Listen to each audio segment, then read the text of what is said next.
강하게 불겠습니다. KBS 1라디오 4시 경제뉴스를 마칩니다. 지금까지 아나운서 김태규였습니다. KBS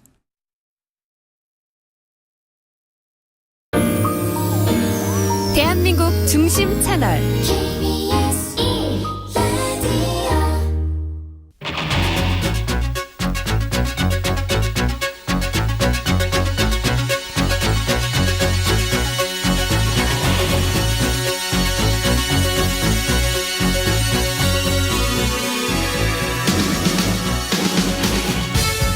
안녕하십니까. 성기영의 경제쇼 아나운서 성기영입니다.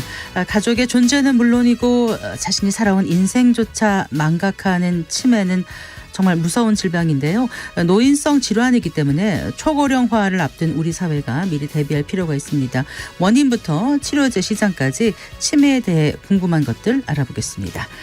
기존의 데이터베이스로는 수집이나 분석이 불가능할 정도로 방대한 양의 데이터를 빅데이터라고 합니다. 디지털 시대 빅데이터의 원조는 바로 정부라고 할 수 있는데요. 정부가 올바르게 데이터를 활용해야 하는 이유 함께 생각해 보겠습니다. 이 시간 유튜브로도 함께합니다.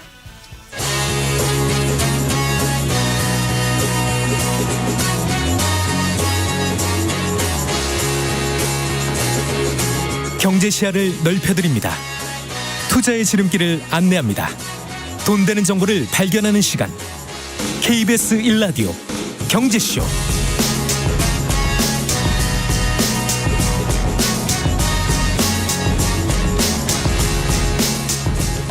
잠시 행정안전부 재난속보부터 알려드리겠습니다. 오늘 3시 50분 고성군 평지 지역에 대설 경보가 발효됐습니다. 외출을 가급적 피하고 피해를 사전에 막습니다. 내 집 앞, 내 점포 앞 보행로와 지붕이나 옥상에 쌓인 눈은 가족이나 이웃과 함께 치워서 사고를 예방합니다. 출퇴근은 평소보다 조금 일찍 하고 자가용 대신 지하철, 버스 등 대중교통을 이용합니다. 부득이 자가용을 이용할 경우에는 반드시 차량용 안전장구인 체인, 삽 같은 것들을 휴대해야 합니다. 그리고 고갯길, 교량 등의 얼음이 언 구간은 특히 위험하므로 안전거리를 확보한 후에 천천히 운행합니다. 비닐하우스, 임시 건축물 등은 가족이나 이웃과 함께 미리 점검하고 지붕에 눈이 쌓이기 전에 치우거나 받침대 등을 세워서 피해를 예방합니다. 공장, 또 시장 비가림 시설, 창고 등 임시 패널을 이용한 구조물은 눈이 쌓이면 위험하므로 동료와 함께 안전한 곳으로 이동합니다. 이상 행전안전부 재난속보 전해드렸습니다. 자, 오늘의 주요 경제뉴스부터 살펴볼까요? 경제뉴스 브리핑 손석우 경제평론가와 함께합니다. 어서 나오십시오. 네, 안녕하십니까. 안녕하세요. 자, 분양가 상한제 아파트에 대해서 실거주 의무를 3년간 유예하도록 하는 개정 법안이 논의 중이라고 했는데 네. 통과됐죠. 네, 국회 소위를요. 오늘 오전에 이제 국회 국토교통위원회, 국토법안 심사소위원회에서 분양가 상한제 아파트에 대한 실거주 의무 3년 동안 유예하는 주택법 개정안이 통과가 됐습니다. 네. 그래서 이제 개정안은 실거주 의무가 시작되는 시점이 기존의 최초 입주 가능일에서 최초 입주 뒤에 3년 이내로 완화하는 내용이 되겠고요. 이제 여야는 상임위 전체 회의를 거쳐서 오는 29일 본회의에서 개정안을 최종 통과시킬 계획입니다. 네, 일단 뭐 실거주 의무를 이행해야 했던 실수요자들 입장에서는 좀 한숨을 돌릴 수 있게 된 거죠. 그렇죠. 이제 그 일반 분양 청약에 당첨됐다면 최초 입주일로부터 2년에서 5년 동안은 실거주를 하도록 강제를 하고 있기 때문에 이게 이제 당초에는 전세를 끼고 주택을 매수하는 갭 투자를 막겠다는 취지인데 실거주 시점을 입주 가능일로 강제를 하면서 기존에 거주하시던 그런 계획들을 변경해야 된다라든지 아니면은 잔금을 치르기 위해서 무리한 대출을 받아야 되는 그런 실수요자들 사이에서 불만이 상당히 컸거든요. 일단 3년 유예가 됐기 때문에 당장 입주가 어려웠던 실수요자들은 한숨을 돌리게 됐고요. 다만 이제 유예된 3년 후에 똑같은 문제가 반복될 수 있다라는 점, 또 전세 세입자를 들인 경우에는 계약 갱신을 둘러싼 갈등이 빚어질 수 있다는 점, 이런 점은 여전히 우려점으로 남습니다. 네. 그리고요, 그 한국개발연구원 KDI에서 기존과는 완전히 다른 방식의 그 국민연금 개혁안을 내놨네요. 맞습니다. 이번에 KDI가 제시한 방안이 기존 연금과 분리를 시킨 확정 기여형 방식의 신연금 제도가 되겠습니다. 이제 현재 논의되고 있는 개혁 방안은요, 보험료율을 높인다. 그리고 소득 대체율을 낮춘다. 즉 기금이 고갈되기 전에 보험료는 더 내고 연금 수령액은 줄이고 받는 시기도 늦추는 게 전체적인 골자거든요. 네. 그러니까 보험료 더 내고 덜 받기죠.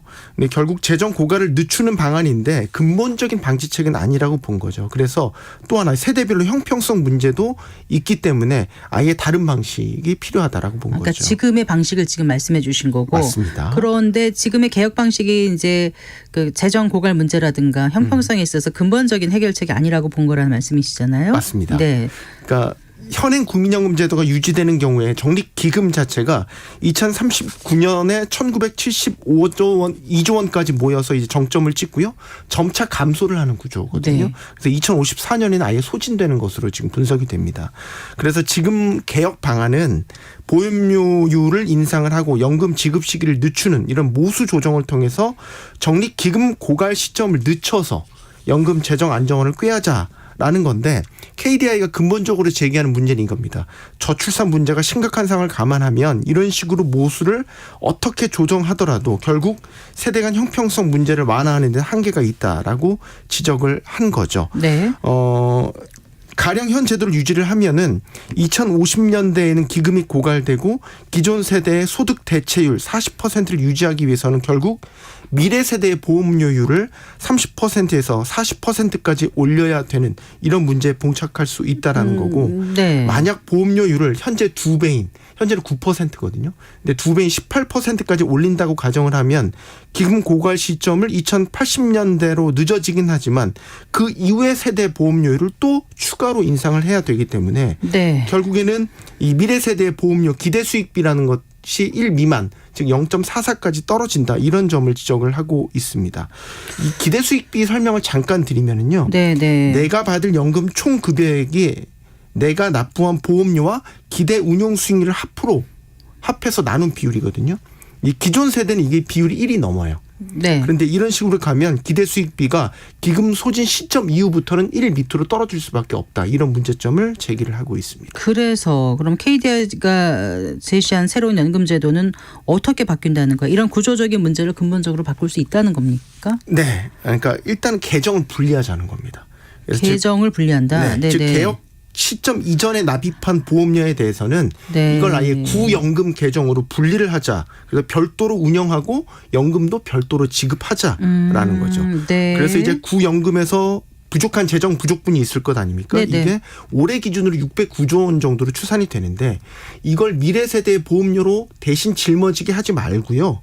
이 부족분은 일반 재정에서 보장을 해주는 방향으로 바꾸자라는 거고 또 새로운 개정의 신연금은 네. 기대 수익비 아까 말씀드렸죠. 이거를 1로 완전히 맞추는 식으로 보장을 하되 예. 완전 적립식으로 바꾸자라는 거죠. 즉 내가 낸 만큼 돌려받게 되는 이런 영구적인 재정 구조를 만들자라는 겁니다. 네. 이를 위해서는 이제 지급 방식이 바뀌어야 돼요. 네. 현재는 확정 급여형 방식이거든요. 네. 네. 그런데 이제 이거를 내가 납입한 보험료나 운영 수익이나 기대 여명 이런 것들의 실질 급여가 연동되는 확정 기여형으로 전환하는 안을 제시를 한 거고요. 네. 현재 논의되는 이런 모수를 바꾸는 개혁 시나리오와 달리 이렇게 신연금을 도입하게 되면 일단 연금 재정이 항구적으로 안정될 수 있고 신연금 보험료율 그러니까 올려야 되는 보험료율도 15.5% 내외까지만 인상을 해도 현재 목표로 하고 있는 소득 대체율 40%를 유지할 수 있다. 이런 개혁 방안을 내놓은 겁니다. 이제까지 논의해서 전혀 다른 걸 지금 내놨기 때문에 그렇죠. 약간 좀 이해가 어려운 분들도 계실 것 같고 그렇습니다. 네. 예. 기회가 되면 이 문제에 대해서 조금 더 얘기를 나눠보는 시간을 가져보도록 하겠습니다. 자, 직장을 다니는 그 대신에 그 육아를 전담하는 남성이 역대 최대로 늘어났다면서요. 네, 육아를 전담하는 남성이라고 한다면 이제 별도의 경제 활동은 하지 않고 예. 육아만 하시는 네. 육아만 담당하는 남성을 뜻하는데요. 통계청에 따르면 지난해 이제 비경제 활동 인구 중 주된 활동이 육아였다라고 하는 남성분들이 네. 16,000명. 명이었습니다. 이게 1년 전보다 4,000명 증가한 거거든요. 그러면 퍼센테이지로는 37.4%가 증가를 한 거니까 상당히 많이 증가를 한 거죠. 네, 네. 이게 관련 통계 작성이 시작된 1999년 6월 이후에 연간 기준으로는 사상 최대 규모라고 네. 하고요. 이 연도별로 보면 빠르게 늘어납니다. 즉 육아 남성이 2013년에는 6,000명에서 3년 뒤 2019년에는 9,000명으로 늘었다가요.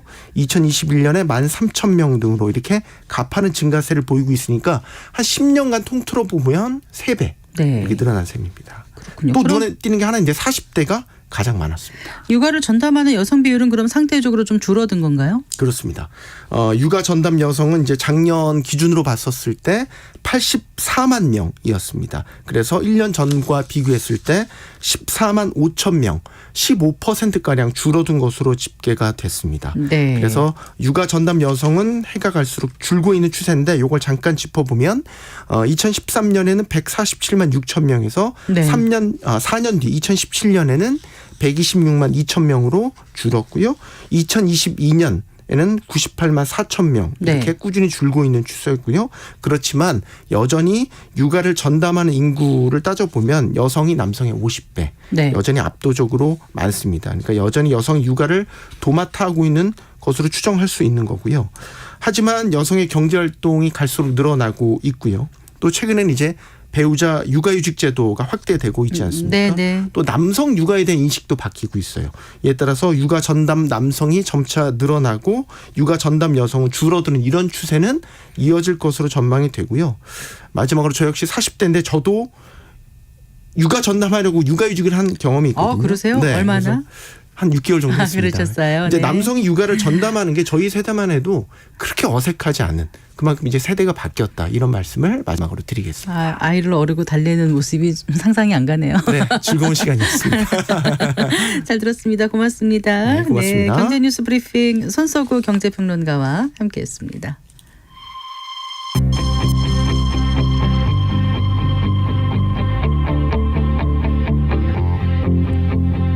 경제 전문가의 원포인트 레슨. 꼭 알아야 할 정보와 이슈를 알기 쉽게 풀어드립니다. 대한민국 경제 고수와 함께 투자의 맥을 짚는 KBS 1라디오 경제쇼. 진행의 성기영 아나운서입니다.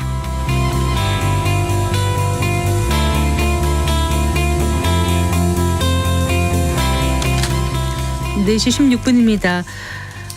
자식들을 가장 힘들게 하는 병 하면은 치매가 손꼽히는데요.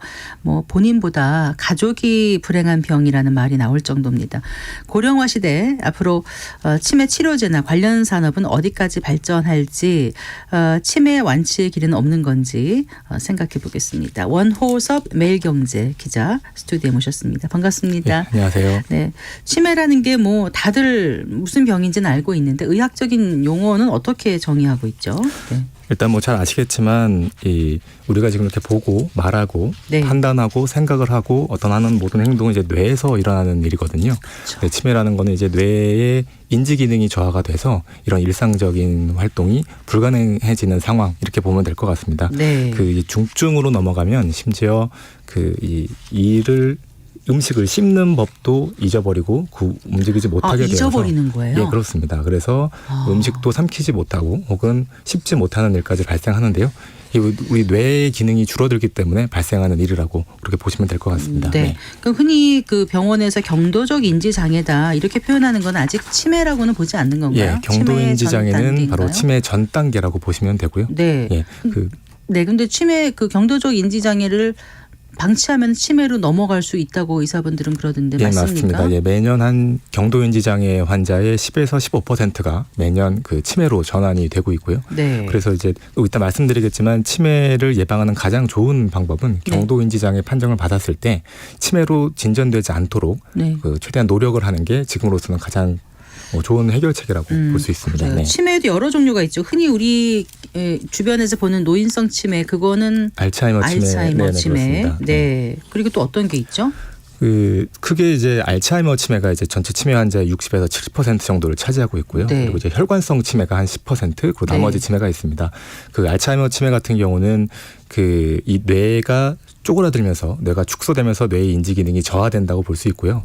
그 혈관성 치매 같은 경우는 이제 뇌에 충격을 받거나 뭐 네. 뇌경색이라든가 그런 일로 인해서 뇌세포가 파괴돼서 발생하는 그런 그 치매로 볼 수 있습니다. 그리고 네. 그 외에도 뭐 초록이 치매, 젊은 치매도 있고요. 알코올성 치매도 있고요. 또 에이즈와 관련 있는 HIV, 인간 면역결핍 네, 바이러스 네. 환자의 한 30% 정도도 치매 증상이 나타나는 걸로 그렇게 보고가 되고 있습니다. 네. 그렇군요.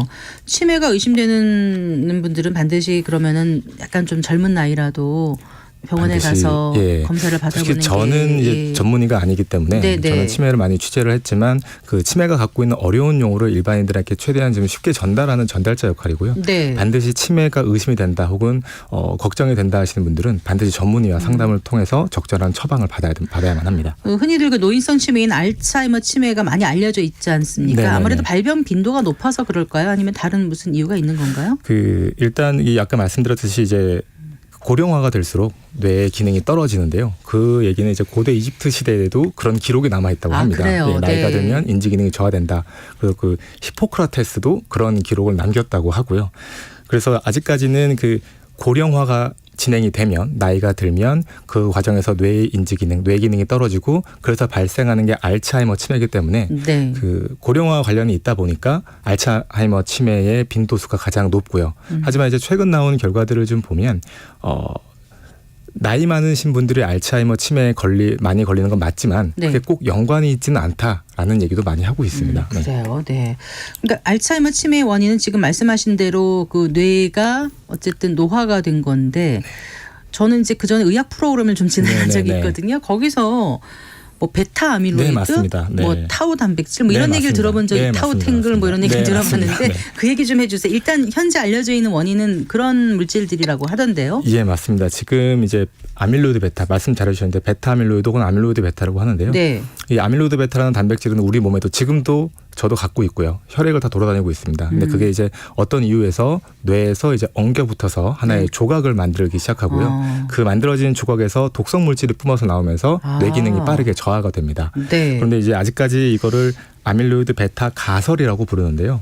2000년대 초반 그때쯤에 이제 아밀로이드 베타를 없앴더니 쥐 실험 결과 없앴더니 인지 기능이 많이 개선되더라라는 네. 연구가 쏟아지면서 이제 많은 제약사들도 아밀로이드 베타가 바로 이 원인이구나라고 네. 생각을 해서 아밀로이드 베타를 파괴하는 신약 후보 물질을 만들기 시작합니다. 네. 네. 그런데 2016년인데요. 그 일라엘릴리라는 글로벌 제약사가 미국 네, 제약사죠. 맞습니다. 그 솔라네주맙이라는 그 베타 아밀로이드를 파괴하는 그 신약 후보 물질의 그 임상 실패를 발표하거든요.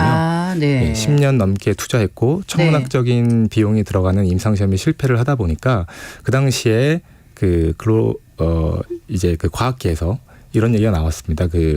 우리는 뭐 잘못된 말에 올라타서 책찍질을 하고 있었다. 혹은 이 산이 아니었다. 그래서 네. 베타 아밀로이드가 원인이 아닐 수도 있다. 라는 게 이제 그때부터 나왔고요. 네. 그리고 아까 말씀하신 타우 단백질이라는 게 이제 최근 들어서 많이 연구가 되고 네. 타우 단백질도 이제 치매 환자의 뇌에서 많이 발견이 되기 때문에 네. 타우 단백질에 좀 더 연구를 해야 되는 거 아니냐라는 이런 갑론을박이 아직도 이어지고 있는 상황이라고 보시면 될 것 같습니다. 그러니까 베타 아밀로이드 가설이 지금 위협받고 있는 것 같다는 말씀을 해주셨는데, 자 그렇다면 지금까지 치매 환자들이 그러면은 그 복용했던 약 있잖아요. 네네. 뭐 치매를 좀 늦추는 약이다 이런 표현을 네. 하던데 그 약은 그럼 뭐 어떤 약인 거예요?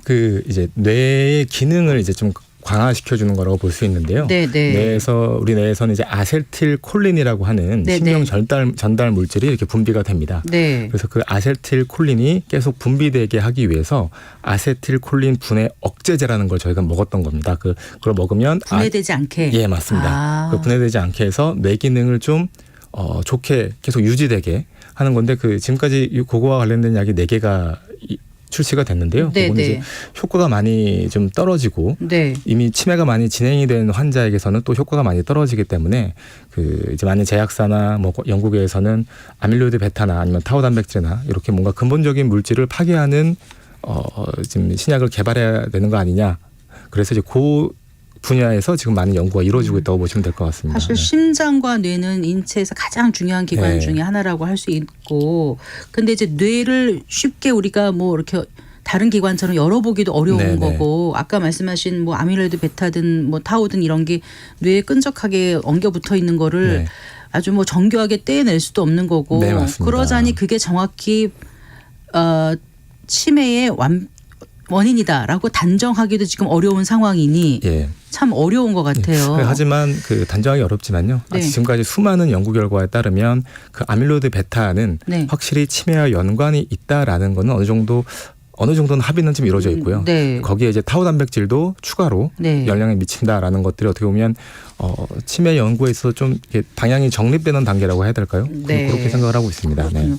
마치 저희가 의학 프로처럼 지금 되고 죄송합니다. 있는데 사실 그런 게 아니라 이제 치매가 어떤 건지 좀 이제 이해를 하고 네네. 사실 이게 고령화 되면서 네. 그러니까 그 나이가 들면서 이제 뇌가 노화에 네, 맞습니다. 되는 과정에서 치매가 발생하는 네. 거라면 우리가 이제 고령화 사회, 초고령화 사회로 이제 들어가는 그 길목이 있지 않습니까? 네네네. 그러니 더더군다나 치매에 걸릴 확률이 높은 네, 맞습니다. 상황이고 많은 네. 사람들이 그럴 때 이제 어떤 이 시장이라든가 이런 걸 좀 이제 예측해 보기 위해서 이 시간을 마련한 거거든요. 네네. 지금 얼마나 많은 사람이 그럼 치매에 걸려 있는 거예요? 통계를 좀 갖고 와봤는데요. 네. 저희 한국 기준으로 올해 이제 치매 환자가 한 100만 명이 될 거라고 하고요. 100만 네. 명이요. 좀 더 쉽게 말씀드리면 네. 이제 65세 인구 중에 10명 중에 1명이 치매 환자고요. 네. 아. 그리고 85세 인구 중에서는 10명 중에 4명이 현재 치매 환자라고 보시면 됩니다. 근데 이 환자 수는 앞으로 고령화에 따라서 점점 늘어나게 되는데요. 네. 2030년 예상치가 135만 명이고요. 네. 2040년에는 200만 명을 넘어서고 이제 2050년이 되면 네. 300만 명을 넘어설 거라는 전망이 계속 나오고 있습니다. 그래서 현재 그 치매 관리 비용, 국가가 지불하는 치매 관리 비용이 약 18조 원인데요. 네. 이게 국내 GDP의 약 1%에 해당합니다. 그런데 앞으로 그 인구 수는 줄고요. 네. 그러다 보니 이 GDP에서 노인 인구는 늘어나고 상대적으로. 맞습니다. 예, 그래서 2040년에는 이 비용이 이제 57조까지 지금의 3배로 늘어날 거다. 그리고 2050년에는 이제 뭐 거의 100조에 가까운 88조 원. 점점 더 어려워지는 상황입니다. 한 20년 전만 해도 치매하면은 무슨 좀 숨기고 이런 예, 맞습니다. 병이었잖아요. 근데 네, 지금은요. 병문안 가서 이제 어느 분 돌아가셨다 무슨 장례식장 가면 대부분 그 네. 정도 인지장애든 치매 네. 증상을 앓다가신 분들을 많이 봤는데 85세 이상 인구의 40%가 치매라니까 네, 맞습니다. 네. 어떤 건지 확 와닿아요. 네, 그리고 또 고령화가 되다 보니까 저희 수명도 늘어나고 있잖아요. 저희 네. 과학기술 발달과 함께. 그러니까 치매는 이제 항상 멀리 있는 게 아니고 남의 일이 아니라 이제 자기 일이라고 생각하는 그런 생각이 필요할 거라고 그렇죠. 생각합니다. 아무리 네. 공부를 한다고 치매 안 걸리는 것도 네, 아니고. 맞습니다. 그렇죠. 맞습니다. 건강하다고 네. 치매 안 걸리는 것도 네. 아니고. 자, 그러니 자연스럽게 치매 치료제 시장 규모가 커질 수밖에 없겠네요. 예. 근데 아까 말씀드렸듯이 현재 이제 치매와 관련된 약이 옛날에 개발된 거 4개가 있고 최근에 네. 개발된 것들은 이제 아직 효과 부분에 있어서 100% 완벽한 것이 아니기 때문에 네. 국내로 따져도 2025년에 치매 시장 규모가 한 3,600억 정도 될 거라고 하고요. 네. 전 세계 시장을 비교해 봐도 2020년에는 2조 원, 2030년에는 불과 이제 18조 원입니다. 근데 이게 많아 보이지만 현재 당뇨병 글로벌 당뇨병 시장 규모가 177조 원에 달하거든요. 그러니까 177조 원. 네, 네. 그 이유는 당뇨병이라든가 아니면 뭐 고지혈증이라든가 고혈압과 같은 이런 질병들은 이제 만성 질환이 됐잖아요. 네, 네. 꾸준히 관리해야 되는 약을 꾸준히 먹고 그렇기 때문에 이제 시장 규모가 상당히 큰데 치매 역시 어떤 그 100% 알약을 먹었을 때 뭐 치매를 낫게 하는 신약이 개발되기 전까지는 네. 치매도 관리하는 만성 질환처럼 제가 다뤄야 된다고 저는 생각을 하거든요. 네. 그러다 보면 지금 신약이 따로 없기 때문에 치매 시장 규모가 조금 다른 그 당뇨병 같은 거와 비교해서 지금 적긴 하지만 네. 앞으로 그런 기술들이 많이 발전되면 당뇨병 시장은 충분히 뛰어넘는 그 규모의 시장으로 성장할 거라고 생각합니다. 뭐 네. 예를 들면 뭐 지금 고지혈증 약을 많이 드시고 계시잖아요. 네. 예, 저도 먹고 있습니다. 그러세요? 그런데- 체형이 좋으신데 이게 저는 안 유전인 것 먹어요. 같아요. 정말요. 네. 그런데 이제 만약에 네. 그 하루에 한 알씩 꾸준히 먹으면 치매를 뭐 늦춰줄 수 있다라든가 네. 뇌 기능을 좀 강화시킬 수 있는 약이 정말 뇌 출시된다고 손상을 하면 조금 줄일 수 있다든가 예, 이러면 맞습니다. 네. 그러면 저 같아도 다른 데 먹겠죠. 돈 안 쓰고 그거를 사서 다른 거보다도 예, 그렇기 자신의 때문에- 존엄을 지키는 예, 맞습니다. 그런 예, 네, 치매에 그렇기 걸리지 때문에 않는다는 게 네, 치매 시장 규모는 앞으로 어떻게 됐든 간에 천문학적으로 커질 거라고 저는 생각을 하고 있습니다. 네. 그래요.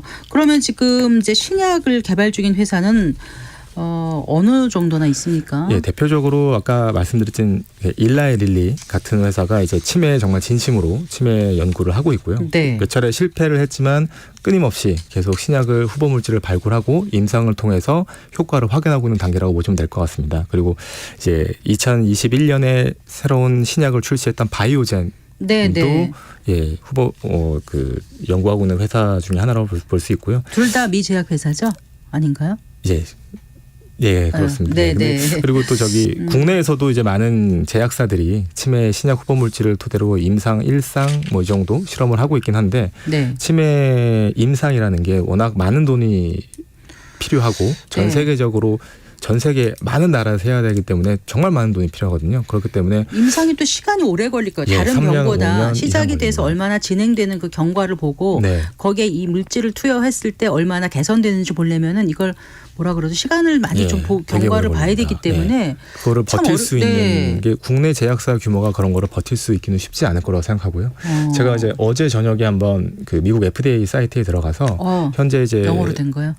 예, 그렇습니다. 네. 번역 눌러서 번역 확인했는데요. 눌러서, 네. 확인을 했는데요. 현재 이제 임상 중인 미국에서 네. 임상을 등록을 해서 임상이 진행 중인 신약 후보 물질 치매와 관련된 네. 총 77개로 나왔습니다. 아, 그래요? 예. 그러니까 지금 당장은 아닐 수도 있지만요. 네. 많은 연구자들 만나서 이야기해 보면 향후 10년 안에 획기적인 치매 신약이 나올 가능성은 좀 낮을 수 있다. 다만 지금 낮을 수 있다. 네. 하지만 지금 수많은 제약사들, 글로벌 제약사들이 정말 많은 돈을 쏟아부어서 이 네. 시장을 정복하려고 노력을 하고 있기 때문에 10년 뒤에는 그래도 정말 효과가 정말 눈에 띄는 정말 좋은 치매 신약들이 나올 수 있기 때문에 우리가 해야 될 일은 그때까지 그런 약이 나올 때까지 치매에 걸리지 않게 우리 건강을 잘 유지하는 게 가장 좋을 것 같습니다. FDA에서 77개사를 발견하셔가지고 저는 네.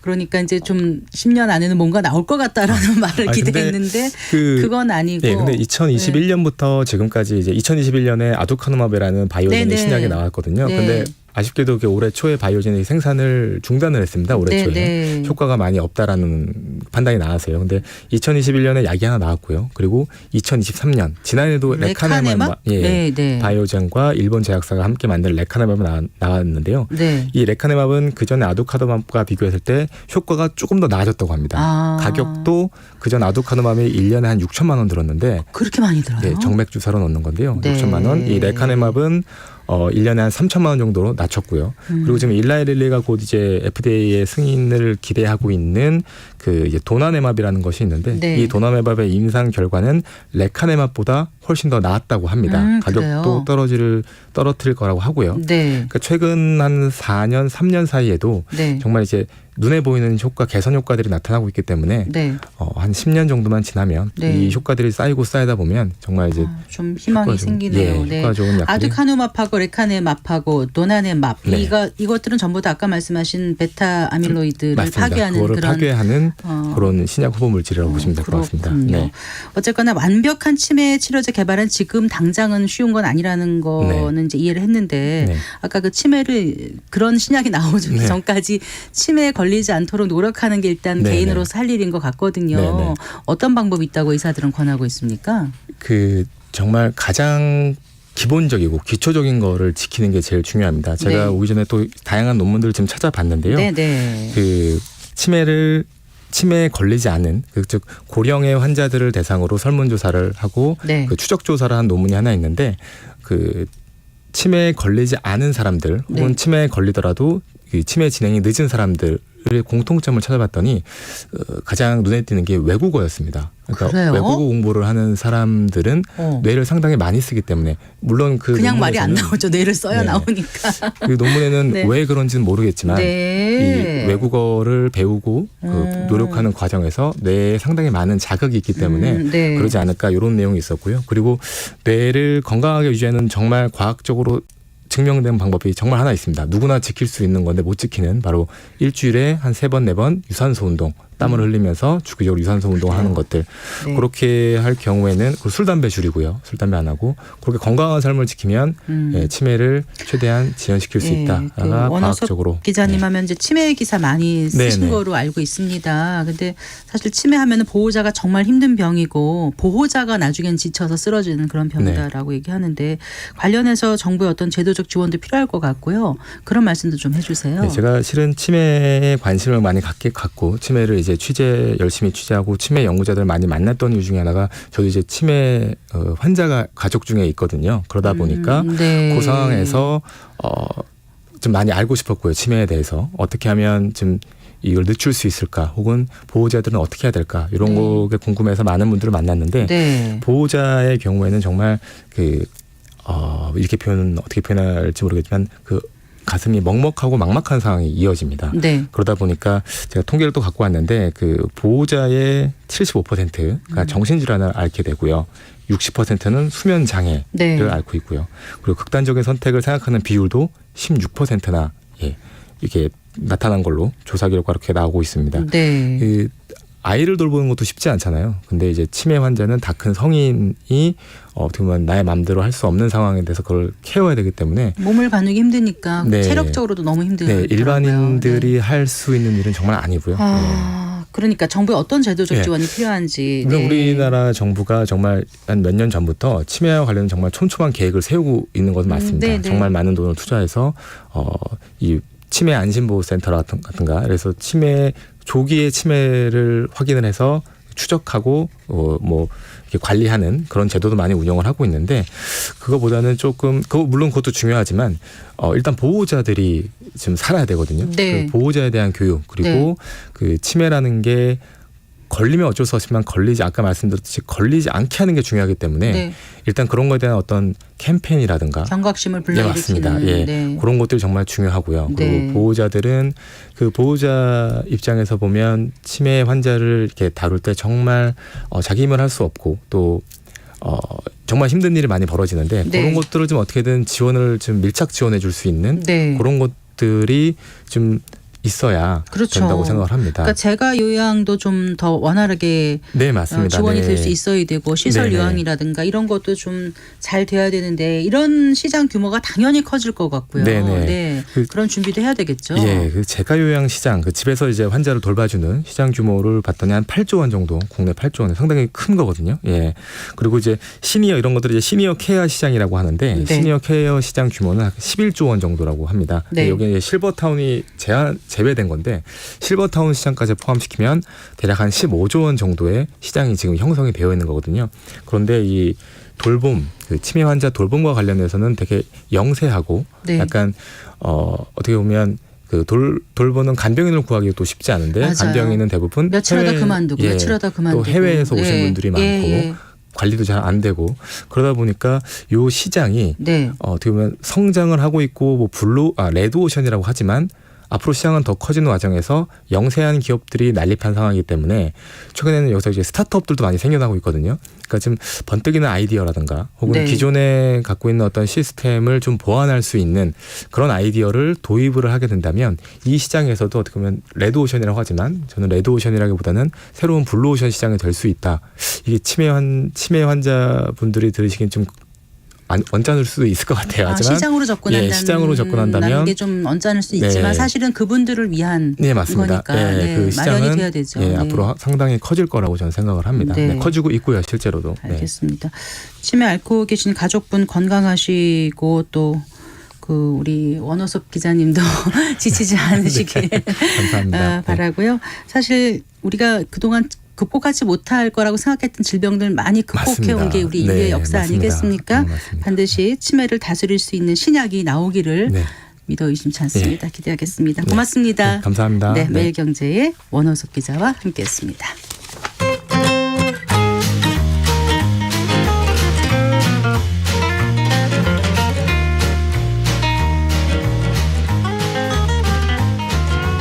경제 맛집 투자 핫플. 지금은 돈 벌기 딱 좋은 시간. KBS 1라디오 경제쇼.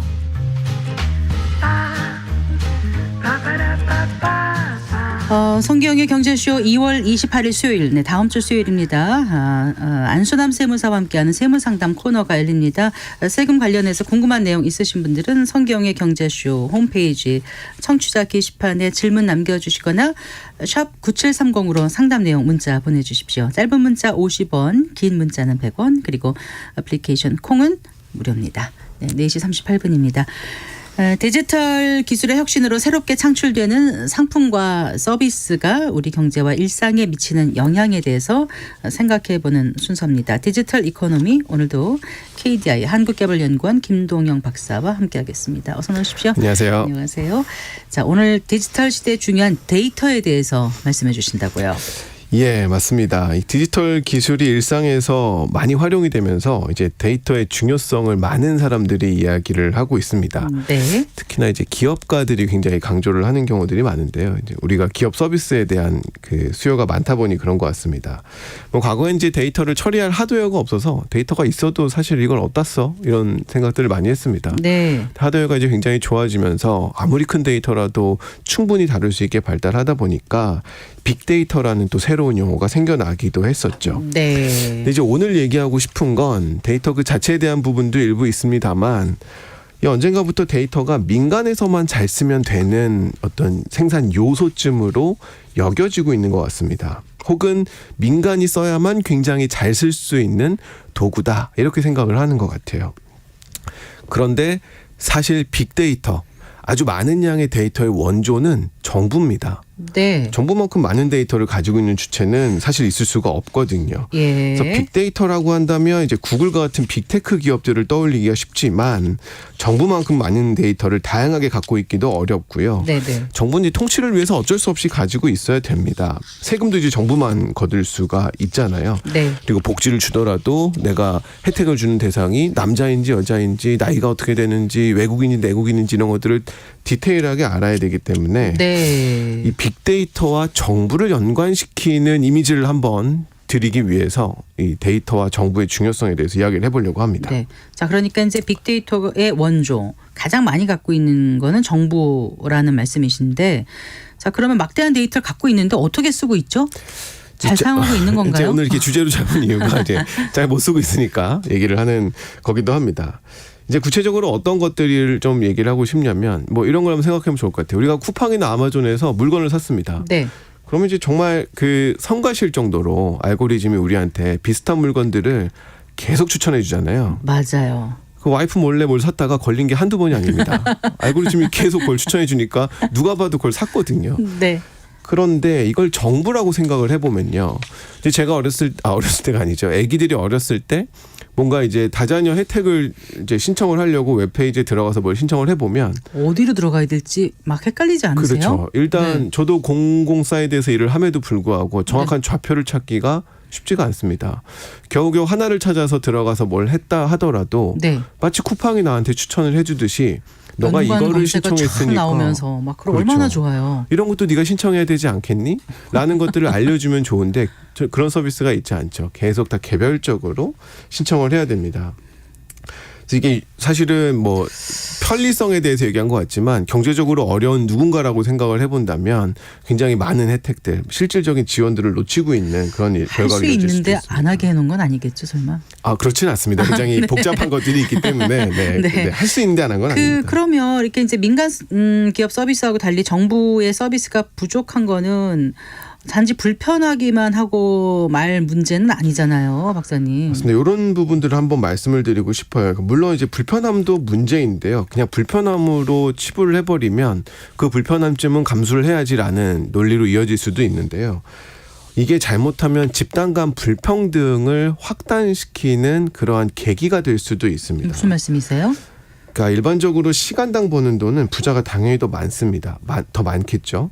이 얘기는 시간의 상대적 가치가 가난한 사람에게 훨씬 더 크다는 얘기입니다. 네. 그만큼 시간이 더 희소하기 때문이죠. 계속 시간에 허덕이는 사람들이 많으니까요. 네, 근로를 해야 되니까. 네. 행정 업무를 처리하기 위해서 내가 이것저것 다 알아봐야 되고 뭔가를 기입하는 게 너무 많고 이렇다면 소요되는 시간이 절대적으로 같더라도 네. 상대적인 시간의 가치가 서로 다른 사람들에게는 네. 그 값이 다르다라는 겁니다. 아. 그래서 일종의 시간 세금이라고 표현을 하고 싶은데 네. 부자보다 가난한 사람에게 더 많이 걷게 되는 그런 세금의 효과가 되는 거죠.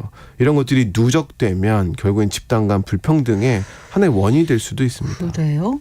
자, 근데 정부가 이제 데이터를 많이 갖고 있다고 하셨잖아요. 어떤 데이터를 갖고 있는 건지 특징을 좀 얘기를 해주신다면요. 예, 정말 많은 데이터들을 가지고 있는데요. 뭐 우리에 대한 많은 특징들, 인구에 대한 특징 다 갖고 있다고 보시면 됩니다. 그런데 이제 우리가 이러한 데이터들을 어떻게 써야 되고 어떻게 바라봐야 되는지를 알려면 데이터 자체가 어떻게 생겼는지를 한 번쯤은 볼 필요가 있어서 네. 요 틈에 이제 데이터에 대한 이야기를 한번 설명을 하고 넘어가 볼까 합니다.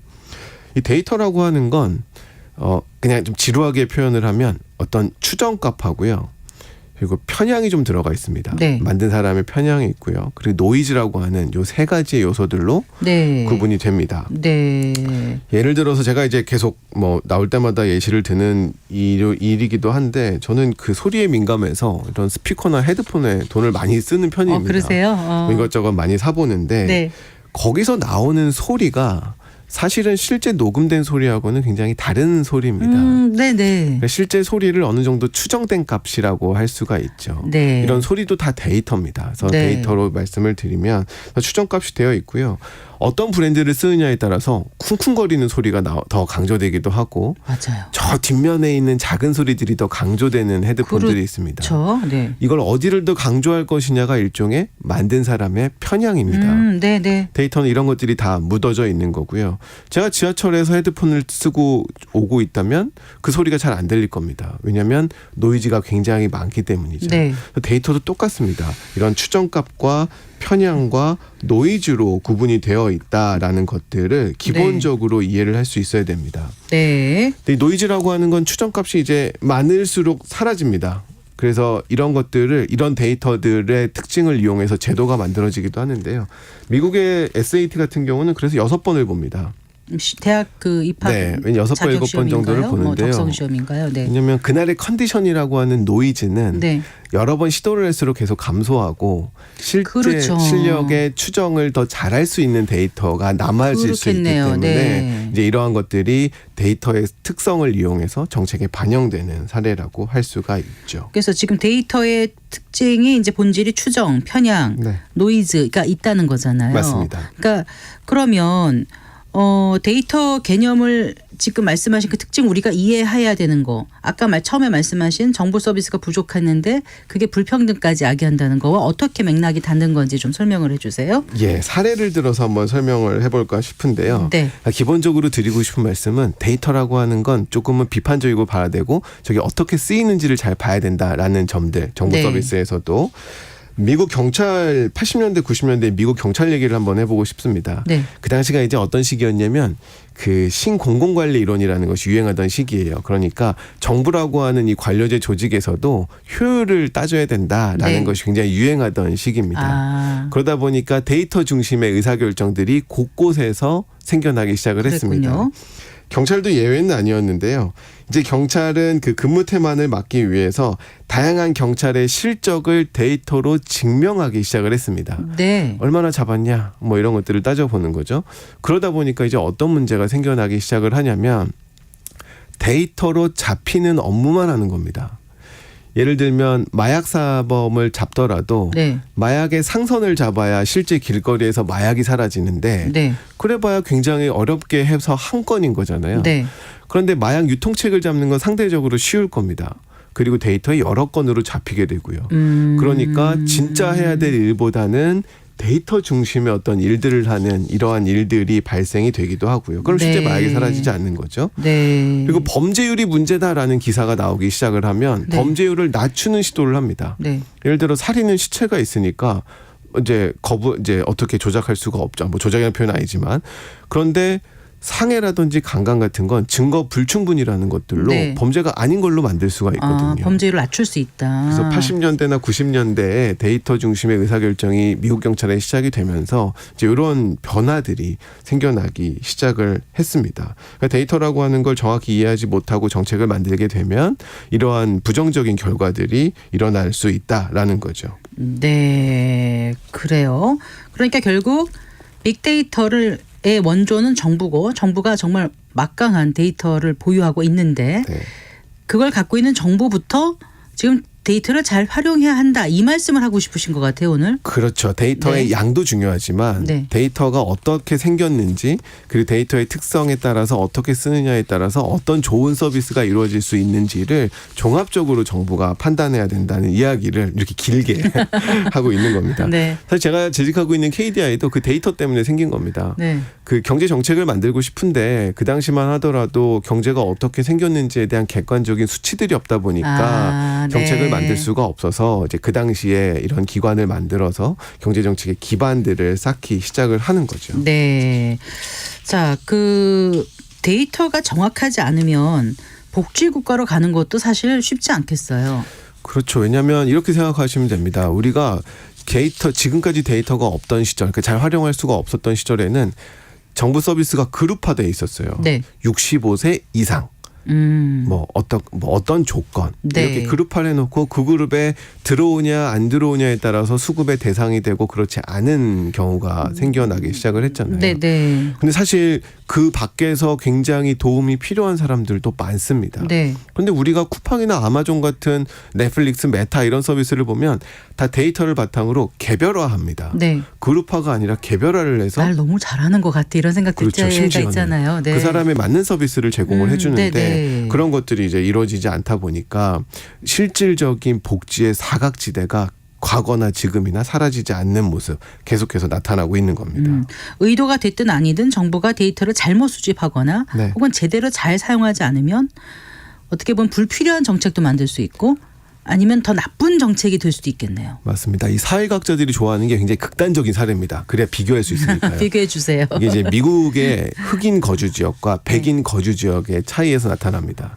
흑인들이 이제 일자리를 찾아서 캘리포니아로 왔을 때 도심에 거주를 했고요. 네. 백인들은 조금 떨어진 교외의 한적한 곳에 살았어요. 그러다 보니까 도심엔 투자가 이루어지지 않고 교외에는 투자가 집중되는 이런 결과들이 나타나기 시작을 했습니다. 네. 그런데 그러다가 1930년대 뉴딜 정책이 있고 뭔가 국민들에게 처음으로 재정이라는 것으로 지원을 하는 정책들이 네, 막 네. 나오기 시작을 했는데 그럼 누구에게 지원을 해줘야 되냐라는 것들이 네. 데이터를 통해서 이제 쭉 검증이 되기 시작을 합니다. 예. 그런데 그때 대출을 해주려고 보니까 절대 대출을 해주면 안 되는 지역을 골라내야 돼요. 네. 그게 어디냐면 흑인 거주 지역입니다. 소득이 적고 잘 안 갚을 것 같은 쪽. 그렇죠. 근데 이라고 한 그 거죠. 연원을 따져보면 원래 투자가 적어서 그랬던 건데 네. 데이터에는 이제 그런 것들이 다 반영이 돼 있는데 네. 그걸 바탕으로 대출해주면 안 되는 지역을 고르다 보니까 역시나 백인들에게만 대출이 이루어지고 흑인들에게는 대출이 거기서 이루어지지 양극화가 않는 생기는 거예요. 그게 필리핀 이제 부익부가 집단 되는 간의 거죠. 불이익이 완전히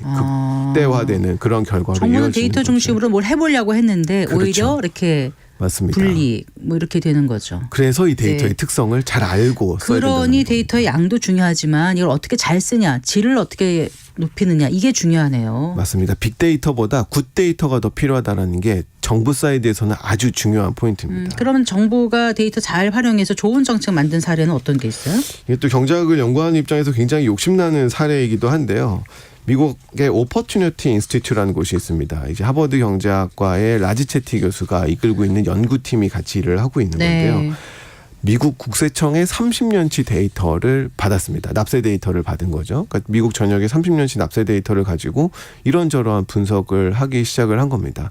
이 의미는 사회를 굉장히 세밀하게 바라보기 시작을 한 겁니다. 네. 그래서 이 데이터를 통해서 미국이 아직도 기회의 땅인지 아니면 계층 이동에 유리한 곳인지 이런 것들을 이제 잘 살펴본 거예요. 네.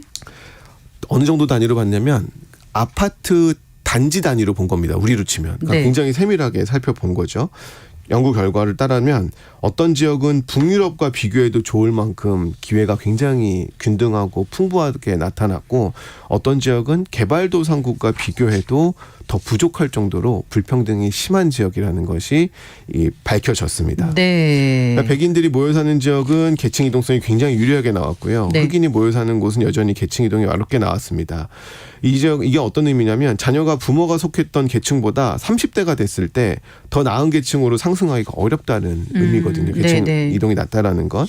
그래서 미국의 모든 지역의 계층 이동성을 색깔로 표현해서 이제는 국민들에게 제공하는 홈페이지도 만들어 놨습니다. 그래서 그걸 어떻게 활용을 했다는 말씀이세요? 이게 이제 정책에 어떻게 반영이 됐냐면 네. 그 거주비 지원을 할 때 계층 이동성이 높은 지역으로 흑인들이 이전을 해야만 그때 거주비 지원금을 제공을 해줍니다. 왜냐하면 네, 네. 자녀가 부모 세대보다 더 잘 살 수 있는 곳에 재정이 투입되어야 하니까요. 네. 이렇게 데이터가 세밀하게 효과적으로 쓰일 수가 있는 거죠. 네. 자, 빅데이터 시대에 좋은 정보라는 게 결국은 그 빅데이터를 굿데이터로 잘 활용해야 된다 이 말씀이시죠? 맞습니다. 네. 국민들이 정부를 찾아가기 전에 국민들을 개별화해서 정부가 먼저 찾아갈 수 있는 서비스를 제공하는 것이 이 디지털 시대의 또 좋은 정부의 하나의 특징이라고 할 수가 있고요. 네.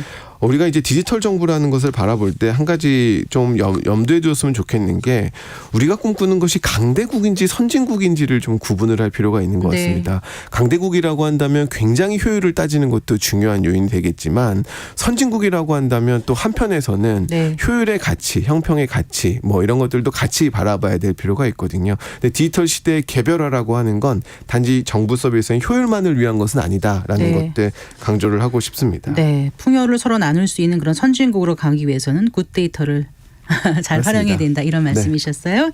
네, 잘 들었습니다. 고맙습니다. 감사합니다. 네, 김동영 KDI 한국개발연구원과 연구원 박사와 함께했습니다.